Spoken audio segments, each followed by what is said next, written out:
Hi friends, welcome to a monthly favorites video. I feel like monthly favorites are like a retro YouTube staple and I've really been missing old school YouTube videos, so I thought I'd do this one. If you're new here, I'm Camilla, and on this channel I share my career and creator journeys as I try to balance the two with my personal life and interests, and I promise to share anything helpful that I learn along the way. I don't know if anyone's seen that like tweet or whatever, but it's like I'm the opposite of a gatekeeper. I will force other people to like the things that I like. I resonate so much with that tweet. Like when I like something, I really want to just shout from the rooftop like, hey everybody, do you know about this thing? So really this video is me doing that. So we're gonna go over a bunch of different categories. We're gonna go over tech, home, beauty, fashion, movies and TVs, fitness, books, even some kitchen stuff and hobbies. Okay, first let's start with beauty, and I actually have on my face what I wanted to share. I tried these press-on lashes this month. Okay, I feel like we're all in agreement that lashes are cute, but strip lashes, sometimes they make you look like you're flying away. For me personally, like wearing lash extensions, it's just too much maintenance, too expensive, and it takes like 2 hours to get them done in a chair. So I used to use these like lash trios and just stick them under my eyes, but I feel like those got on my nerves because the glue that you put on, like basically if you put the glue on, it'll be on for like a week and a half. It's so hard to get off. So when I saw these press-on lashes, I wanted to give them a try because I was like, oh, maybe they won't really leave that much residue. And I tried them and they're just as easy to use as any other lash trios, and actually a little bit easier since there's less stickiness going on because you're not using glue. I would say these aren't super tacky, like they only last a night, but sometimes I only want the lashes to be on for a night and then I want to take them off the next day without having all of this like gook on my eyes still.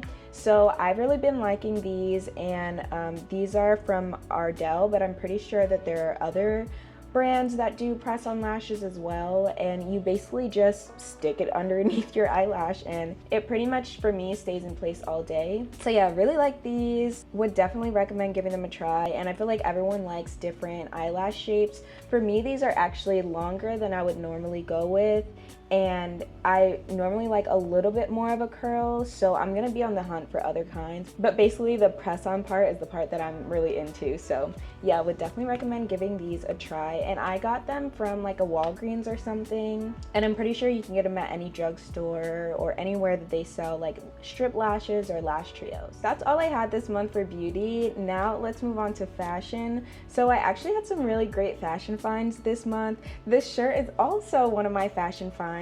You'll also notice in this video that I don't really have like links to point you to.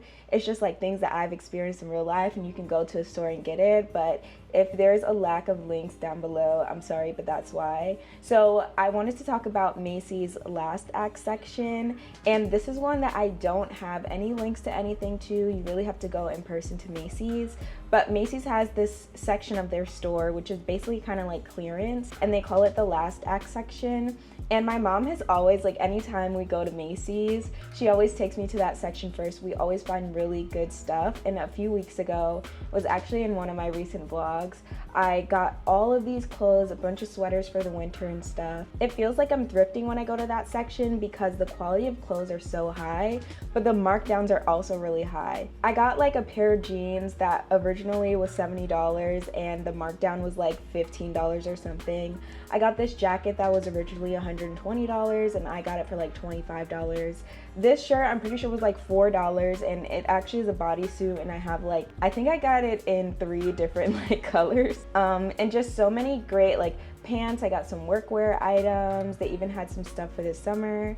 So I would highly recommend checking Macy's Last Act section out if you are looking for, you know, fall or winter clothes. If you're used to shopping the sales section, you know that it's off season. So like in the summer, they had some, I guess, fall or winter clothes that they didn't sell that were there. And I'm assuming in the winter, there will be some more summer clothes from this season that, you know, didn't get sold.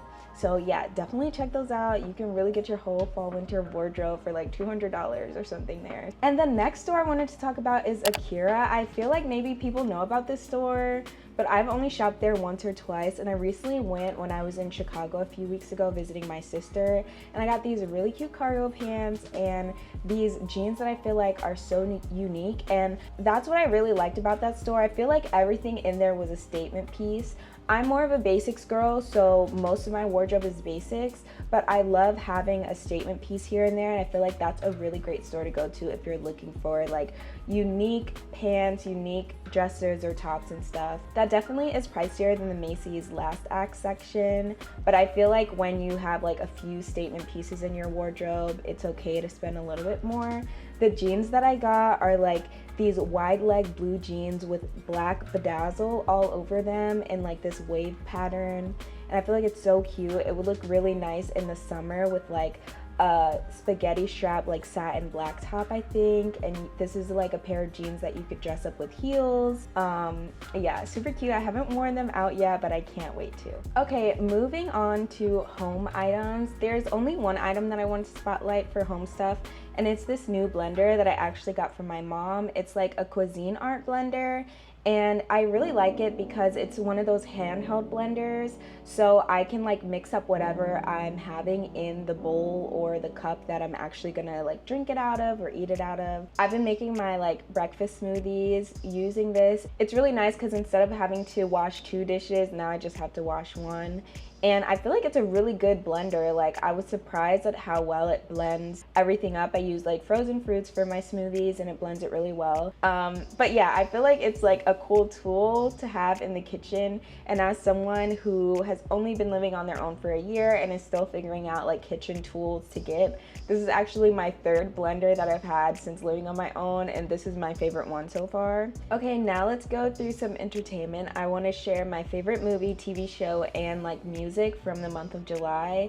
So in terms of movies, I would say the best movie that I saw and what I would recommend is please go see Inside Out 2. It was so funny. Like, I get it that like Disney is supposed to be for kids, but I feel like Pixar is also for adults. If you don't know the premise of Inside Out 2, it's basically for kids and teaching them like how emotions work in their brain. And in the first movie, like the main character was a little bit younger, but now she's starting to go through puberty and having more complex emotions like anxiety. And it just shows like how to deal with anxiety and that kind of thing. And I feel like as an adult sometimes, like I was like, oh yeah, that's what anxiety is. And I feel like it was just a good reminder for me, but also in a really funny way. And it kind of felt like a therapy dupe. So yeah, if you need a laugh, if you want to see a good movie, and you want a therapy dupe, definitely just go see Inside Out 2. And my favorite show this month is definitely like a whole different wavelength. It's The 100, which is a pretty old show. I'm pretty sure it came out in like 2018 or something like that. But the premise is basically like there's been kind of a nuclear apocalypse on Earth. And so there's some people like living in spaceships like in the sky. And basically they have these 100 like teenagers that are prisoners because they did something wrong up there, and they send them to Earth to see if it's still livable.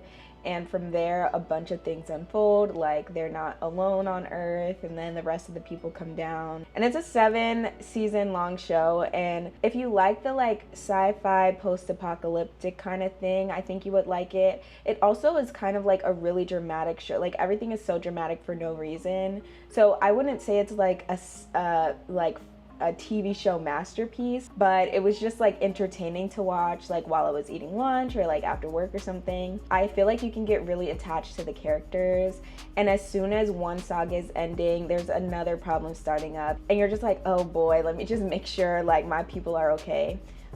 So yeah, would definitely recommend if you just want like a show to binge. It's not like the best show ever, but it definitely was entertaining, and it kept my attention for the whole month, probably more than a month. Okay, and music, I don't have a specific song or album to recommend, but if you like R&B or house music or like piano or anything like that, I would highly recommend checking out The Living Room and channels like The Living Room. The Living Room is basically like a DJ comes in and they have a set, but there's also people like actually partying there and they're recording it for YouTube. I have been turning these on anytime I want to be productive around the house, like if I want to cook something or clean up or whatever. It just gives me like music that I actually want to listen to. It's such great mixes. These DJs are so talented. It's like oldies, current songs mixed with oldies, mixed with house. It makes you want to like get up and do something. You could even like dance around and get some steps around the house. And sometimes I feel like Spotify Shuffle just plays the same 10 songs every single day. So when I get a little tired of that and I want to listen to like a good playlist but have it mixed, I definitely go to things like the living room. And there's a few other channels that I found that are similar, so I'll link them down below for you guys to check out. Okay, let's move on to tech. I have one favorite this month, and it's actually these new LED lights that I got for filming that I'm using right now. I really like these better than my previous light situation because I had a ring light and a softbox, and I feel like the ring light was just a little bit too harsh. I don't feel like these were that expensive. I'll leave the Amazon link down below, but it comes with 2 lights and 2 stands, and both of the lights are like, you can plug them in, but also they charge, so you don't have to keep them plugged in all the time. You can like turn the brightness up or dim the brightness down, and you can also change like the coolness or warmth of the lights, which I really like. And I just feel like these are a lot less harsh, and they're also a bit more mobile. Like the stands themselves are pretty narrow, so you can put them in different places. I'm like looking at the lights, so that's why I'm looking around. But yeah, this is my favorite lighting setup so far, and I would definitely recommend them if you're in the market for new lights or upgraded lighting. Oh, and I want to add, these are pretty compact too, so I feel like if I needed to travel with one or both of these, I could definitely bring it. Okay, next category is fitness, and I actually have an app that I wanted to recommend.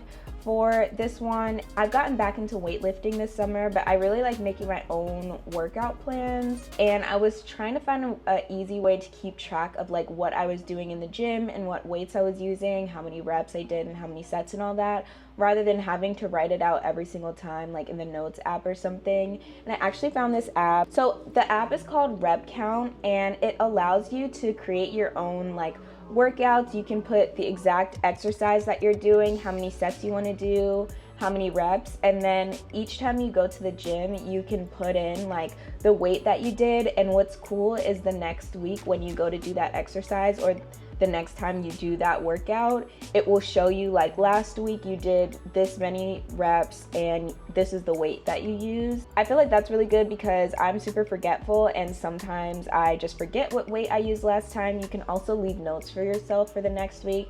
So sometimes I'll say like, stay at this weight next week, or like, this was too light, you need to go up next week, or something like that. So if you're someone that like has your own kind of workout plan or program that you created yourself and you want an app to be able to track those, I definitely would recommend this. Like right now I'm doing a 3-day weightlifting split, so I have a push-pull leg day, and I can put those workouts into the app, and when I go to the gym I can just say start leg day workout or something, and it's basically as if I was using an app that gave me the program, except I made my own. So really cool. If you like making your own workouts, would definitely recommend this, and it's a free app. So okay, next I wanted to talk about like kitchen stuff / recipes. This isn't an actual recipe, but if you live near a Wegmans, I'm begging you, please go. Like Wegmans has been my mom and I's summer addiction. Like probably once, sometimes twice a week, we call each other and we're like, you want to go to Wegmans?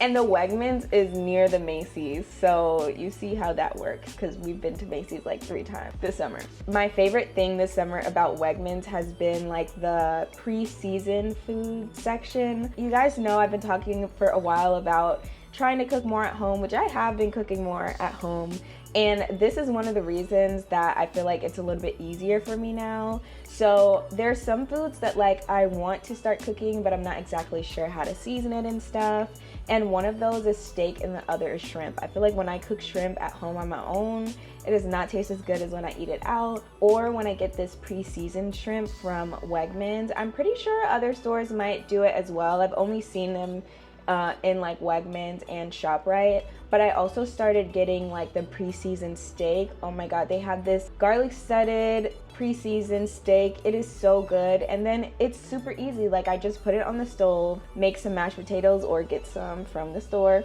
and whip up some vegetables like string beans or broccoli or something, and I have a meal for a couple of days. And I feel like it's pretty affordable. Like the ones that I've been getting have been the New York strip steak, which is like 15, like $10 to $20, like $15 average, and I can eat it like 2 to 3 days. So that's just like one of my meal prepped meals for the week.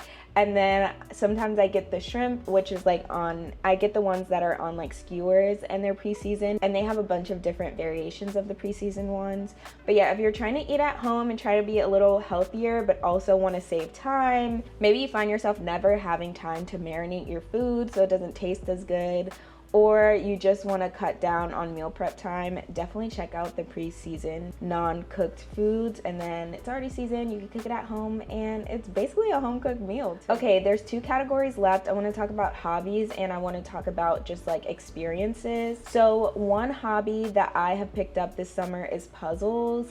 And I feel like old lady hobbies are in a little bit, but puzzles have definitely been a fun way for me to get back into like activities where I'm using my hands. I feel like it's a really mindful activity. Like it takes a lot of focus, and it's just fun to have like, you know, a little collage that you're putting together and stuff. And I was just looking for something to do after work that wasn't content creation or sitting down and watching TV. So it's been a way for me to like reduce my screen time a little, or you can watch TV or listen to an audiobook while you do a puzzle too, or listen to some music. But it's just a nice way that I found to relax. So if you're looking for a hobby, definitely check that out. And as we move into the fall months, I feel like I'm gonna be getting more into other hobbies too, so I'll make sure to share in future monthly favorites videos. But yeah, that's definitely a hobby that I would recommend anyone like just trying out. They're really fun. You just have to make sure you have a table that's big enough for the amount of pieces that you have in the puzzle, so watch out for that. And lastly, I wanted to talk about experiences. I've never really seen this in a monthly favorites video,